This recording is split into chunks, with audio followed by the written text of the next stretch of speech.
The way I see it, the odds of Congress delivering real results for the American people go up dramatically when we start telling each other the truth, not just behind closed doors, but out in the open, where the public can see what I believe is their right to know.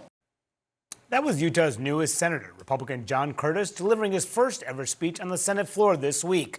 Curtis replaced Mitt Romney, who voted to convict Donald Trump twice. While the freshman and former House member aligns with Trump on most issues, some are causing him concern, like the GOP's resistance to targeting Medicare and Social Security. I sat down exclusively with Curtis just after he gave that speech. One of the big things you talked about was telling the truth. Telling the truth to the American public. So when you look at this place, you look at Republicans and Democrats, what issues are they not telling the truth about to the American public? When it comes to debt and deficit, we're not being honest. And we're equally not being honest when we weaponize fear. And as if somehow we're going to take away the benefits from our vulnerable or seniors. We're not. And taking and reforming these programs doesn't mean that we have to take those away. It never has and it never will. We can make decisions now, or we'll have to enact drastic draconian cuts later. And I want to make them now because it'll have less impact on those who are really most vulnerable. We're talking about the big, beautiful bill in the House. You're very concerned about the debt and deficit. It's possible, some projections suggest this could add trillions and more to the debt, maybe up to $5 trillion and more to the debt. Could you stomach something like that? The debt? No. Right, and nor do I think... Or a bill that adds that much. Yeah, I think not only myself, but a number of us in the Senate have been very clear, right? We have to reduce the deficit. And quite frankly, the numbers we're talking about are small fractions of what we really need to be taking a look at as a country. But it's fair to say you want some serious changes to this House bill. Yes, $2 trillion more per year, right? We don't do that in Utah. It's not the way we run our government there. It's not the way we run our families. It's not the way we run our businesses. Trump has taken a lot of controversial actions, some of which you may support, some of which maybe you don't support. You talk about speaking candidly to the American public. What of what he has done has caused you the most concern? If we're not careful, we'll destroy small businesses with tariffs. And I understand you have to play the long game with President Trump and tariffs, and I'm not one to step in and outguess his negotiating style or technique. But I do think we have to be very, very careful with our small businesses, particularly when it comes to these tariffs. I think I've been very clear on where I feel about Ukraine and President Zelensky, and that Putin is not our friend. I've been very clear about that. But I think we should flip the coin, and maybe that's where you're going next. It's remarkable what's happened at the border. We saw an incredible inflation report a couple days ago. We're seeing some stability internationally that I credit President Trump with.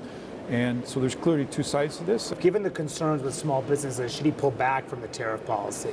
Well, we've seen a huge pullback in a number of areas. I think, but there's still across the board. Yeah. I think what small businesses would ask for even more is consistency. What about the possibility or the offer of a luxury jet that he may get from Qatar? So I will just tell you my experience. As an elected official, I have found it is best to avoid even the very appearance of being in the bad place. And I can't speak for President Trump, but I can speak for me as personal experience. Being here in the Senate is we're judged very harshly when we step out of bounds. And I just know for me personally, after being here very, very long at all, I'm staying as far away from anything that even looks like it's improper. So given that, do you think you should turn this down? Well, I'm not sure he's going to call and ask me for my advice. Hey, you can give it to him. You're a senator. I can tell you how I feel about it.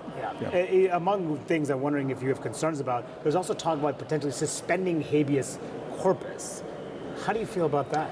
Listen, as I understand it, this is something the administration would bring to Congress and we would have to accept.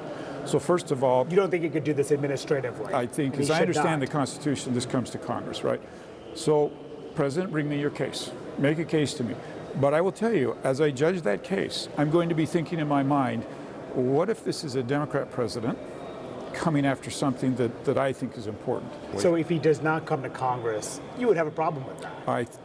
I'm just going to say, as I understand my role in Congress, he should bring it to us. You talked about how Congress, quote, outsources lawmaking to the executive branch. What about Elon Musk and Doge? The way that they have shuttered federal agencies like USAID, cut programs without the consent of Congress. Look, if you and I had an hour, we could talk about how Congress has abdicated our responsibility. And budgeting has opened the door for Elon Musk to come in because we haven't done our job. We should be doing this. We should be making these hard decisions. But do you think that what they've done is okay? The way that Doge has come in and Musk has come in and dealt with USAID, shuttered USAID in particular? We need to cut. And I talked about over and over again, like we're spending $2 trillion. That doesn't mean we shouldn't have compassion. That doesn't mean when we're letting a federal employee go that we shouldn't be thoughtful about perhaps that's the worst day of their life.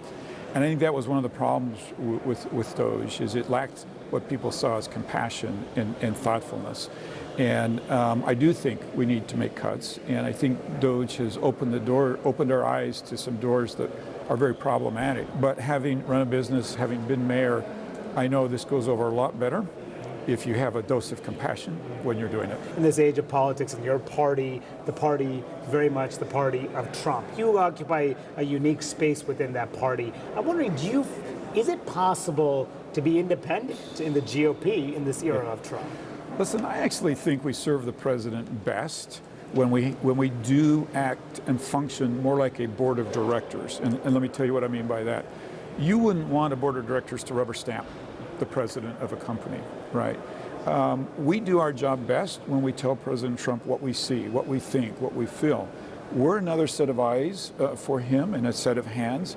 And I really think the best way to make President Trump successful is to let him know when we disagree. And do you think he can accept that? I mean, people who have spoken out against him have been drummed out of the party. Yeah, I think I think that's a stereotype, but I think you can also see in President Trump that he does respect people who, the right way, the right time, the right place. You know, if I send out a mean, nasty tweet, of course that's not received well. Yeah. But if I have a thoughtful conversation with the administration about how I see something, I hope and trust that he actually values that as somebody who wants to help him. You talk about energy in your speech, the importance of clean energy. We don't hear that a lot from Republicans these days.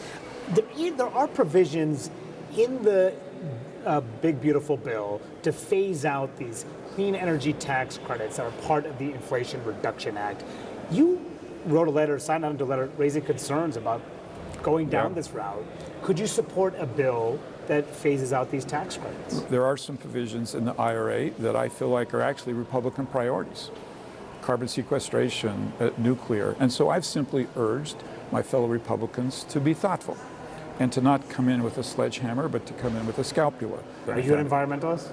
Well, I care deeply about leaving the earth better than I found it. How's that? You talked about how you visited the African American Museum here on the Mall. You said, touching. You said it, quote, reaffirms something I deeply believe, that as long as bigotry, discrimination, unfair treatment still exists, we cannot claim to be united.